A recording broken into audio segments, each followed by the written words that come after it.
কড়াই গরম হয়ে গেছে, আলু ভাজবো। মাংসের জন্য আলুটা ভেজে নেব।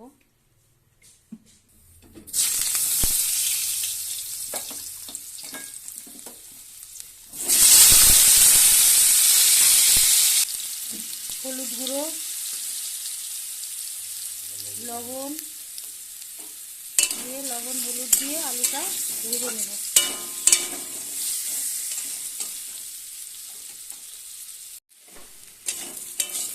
আলুগুলো লাল লাল করে ভাজা হয়ে গেছে, এবার উঠিয়ে দেব।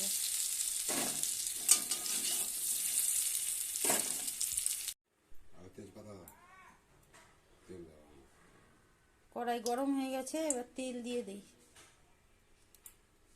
তেল দিয়ে দিলাম,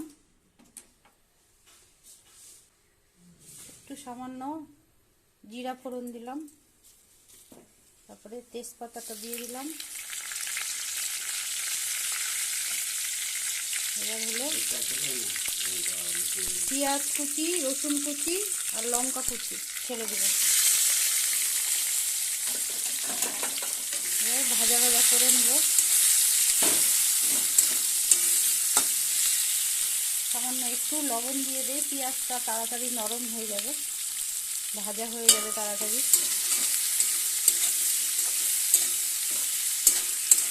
এবার পেঁয়াজটা ভালো করে ভেজে নিই।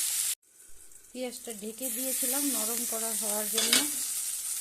এবার কেমন ভাজা হলো, লাল লাল হয়ে ভাজা হয়ে গেছে। এবার জিরে বাটা আর আদা বাটা দিয়ে দেব।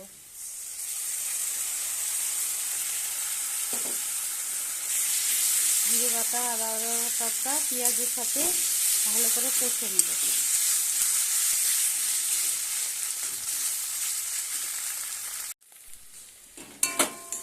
মশলাটা কষানো হয়ে গেছে, এবার মাংসটা দিয়ে দিব।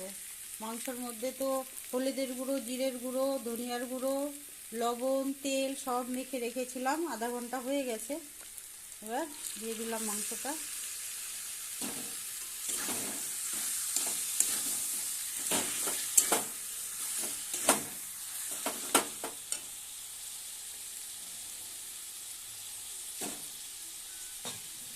একটু বাটি ধোয়া জল দিয়ে দিই, বাটির মধ্যে অনেক মশলা লেগে আছে। এবার ভালো করে কষিয়ে নেব।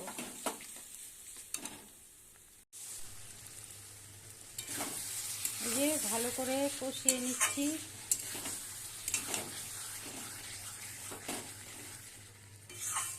মাংস যত ভালো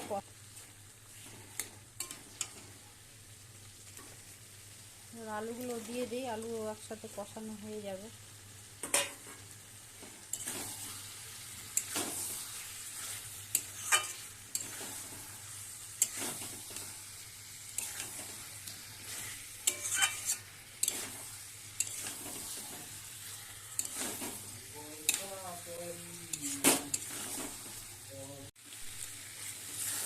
একদম ভালো করে কষানো হয়ে গেছে, দেখেন।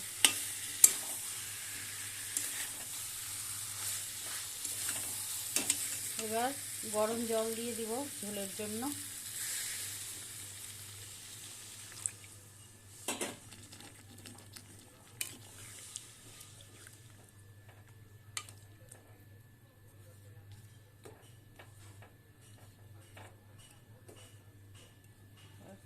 তেজপাতাগুলো ফেলে দিব, তেজপাতার কাজ হয়ে গেছে, ফেলে দিলাম তেজপাতাগুলো।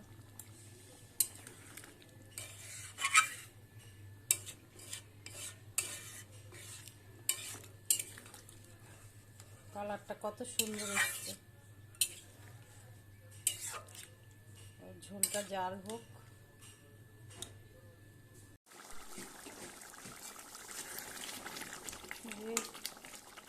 ঝোলটা ভালো করে ফুটে উঠেছে।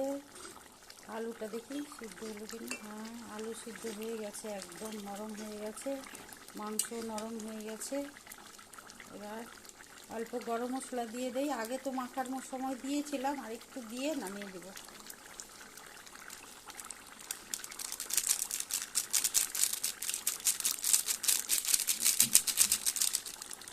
দিয়ে এবার নামিয়ে নেব।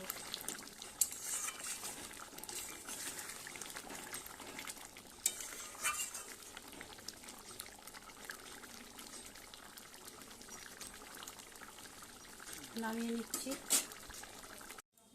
এই যে নামিয়ে নিলাম, দেখেন হয়ে গেছে আমাদের চিকেনের মাখা মাখা ঝোল। কি সুন্দর কালার আসছে।